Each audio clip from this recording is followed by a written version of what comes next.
मुरलीधर मोहोळ यांच्या संपत्ती 400% वाढ झाली आहे। निवडणूक शपथपत्रातून धक्कादायक माहिती समोर येते।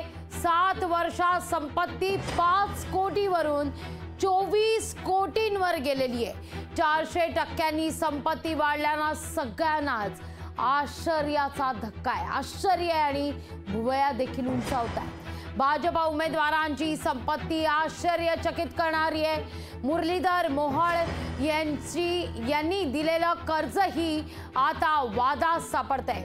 डीएसकेंच्या जावयाला 79 लाखांच्या कर्जाची चर्चा आता सुरू झालेली आहे। पुण्यात 2017 ते 2024 या कार्यकाळामध्ये भाजपचे पुण्याचे उमेदवार मुरलीधर मोहोळ यांची संपत्ती 400% वाढली आहे। संपत्ती 400% वाढल्याचं पाहायला मिळत आहे।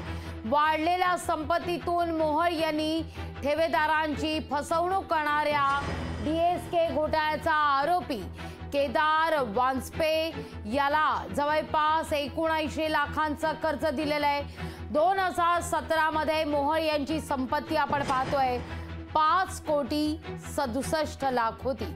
2024 मध्ये ही संपत्ती 24 कोटी 32 लाख 42 हजार झालेली आहे। या घडीची महत्त्वाची ही बातमी आपण पाहतोय। 2017 साली 5 कोटी 67 लाख इतकी संपत्ती होती मुरलीधर मोहोळ यांची। ती आता संपत्ती जवळपास 400% वाढलेली आहे। 24 कोटींवर ही संपत्ती गेल्याचं पाहायला मिळतंय। या सगळ्या संदर्भात अधिक माहिती आपण घेणार आहोतच, पण ग्राफिक्सच्या माध्यमातून समजून घेऊया आपण।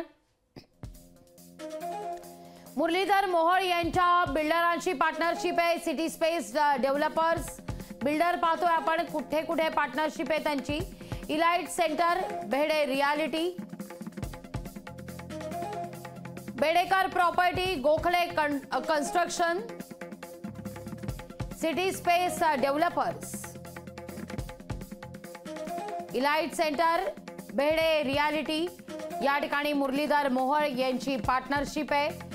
तर बडेकर प्रॉपर्टी माफ करा आणि गोखले कंस्ट्रक्शन इथे देखील मुरलीधर मोहोळ यांची बिल्डरांशी पार्टनरशिप असल्याचं कळतंय। सगळ्याविषयी अधिक माहिती घेण्याकरता थेट जाते पुण्याला आमचे प्रतिनिधी चंद्रशेखर भांगे यांच्याकडे। चंद्रशेखर, काय म्हणावं या सगळ्या आकड्यांकडे बघून? कुठं 5 कोटी आणि कुठे 400% वाढ आणि 24 कोटी?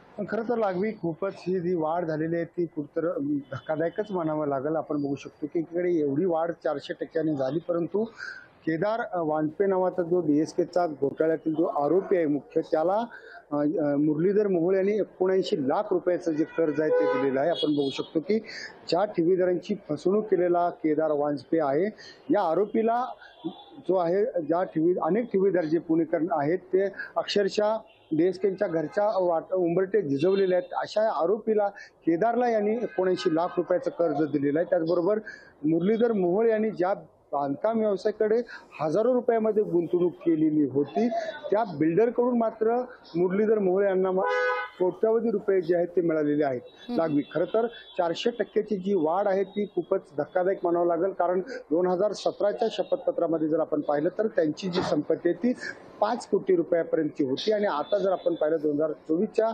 त्यांचं जे शपथपत्र त्यामध्ये 24 कोटीपेक्षा अधिकची जी रक्कम आहे त्यांच्यामध्ये वाढलेली आहे। त्याचबरोबर जे मुरलीधर मोहोळ आता सध्याचे भाजपचे उमेदवार आहेत त्यांची जी भागीदारी आहे ते पुण्यातील अनेक मोठे बांधकाम व्यावसायिक यांच्या सोबतची आपल्याला असताना दिसत आहेत आणि त्या बांधकाम व्यावसायिकांच्या भागीदाऱ्यामध्ये मुरलीधर मोहोळ यांनी हजारो रुपयाची गुंतवणूक दिसते आणि त्यांचा परतावा मात्र कोट्यावधी रुपयामध्ये येताना दिसत आहेत। ही एक अत्यंत गंभीर बाब म्हणावं लागेल। आणि दुसरी यातली गंभीर बाब म्हणजे ज्या डीएसकेनं अनेक पुणेकर नागरिकांना फसवलं, अनेक पुणेकर नागरिकांच्या ठेवी बुडवल्या, त्याचा जो जावई आहे त्याला सुद्धा 79 लाख रुपयाचं कर्ज दिलेलं आहे। एकंदरीत आपण पाहिलं तर मुरलीधर मोहोळ जे आहेत या सगळ्या याच्यामध्ये कुठेतरी संशय त्यांच्या बाबतचा आहे तो मोठ्या प्रमाणात आपल्याला या ठिकाणी निर्माण झालेला दिसतो लागवी। निश्चित आता तुम्ही जो उल्लेख केलात की या ठिकाणी DSKच्या जावयाला सुद्धा जवळपास 79 लाखांचं कर्ज हे देण्यात आल्याची माहिती समोर येते। एकूणच निवडणूक आयोगाला जी काही आर्थिक व्यवहारासंदर्भात किंवा संपत्ती संदर्भात जी काही कागदपत्र सादर करण्यात आलेली आहेत त्यामध्ये नेमका काय लेखाजोखा मांडण्यात आलेला आहे, नेमकी आणखीन काही माहिती या सगळ्या माध्यमातून काही समोर आलेली आहे का? कारण केवळ 7 वर्षात इतकी संपत्ती वाढवणं हे जसं मी सुरुवातीपासून म्हणते हे चक्रावणार आहे। त्या दृष्टिकोनातून काही स्त्रोतही लिहिले असतील संपत्तीचे, उत्पन्नाचे, याचा काही उल्लेख या ठिकाणी करण्यात आलेला आहे का? या बिल्डरांच्या भागीदारीखेरीज इतरही काही स्त्रोत समोर आले आहेत का? या सगळ्याविषयी चंद्रशेखर तुमच्याकडे मी येणारच आहे। लोकशाही मराठी ऐका, पहा, जागरूक रहा।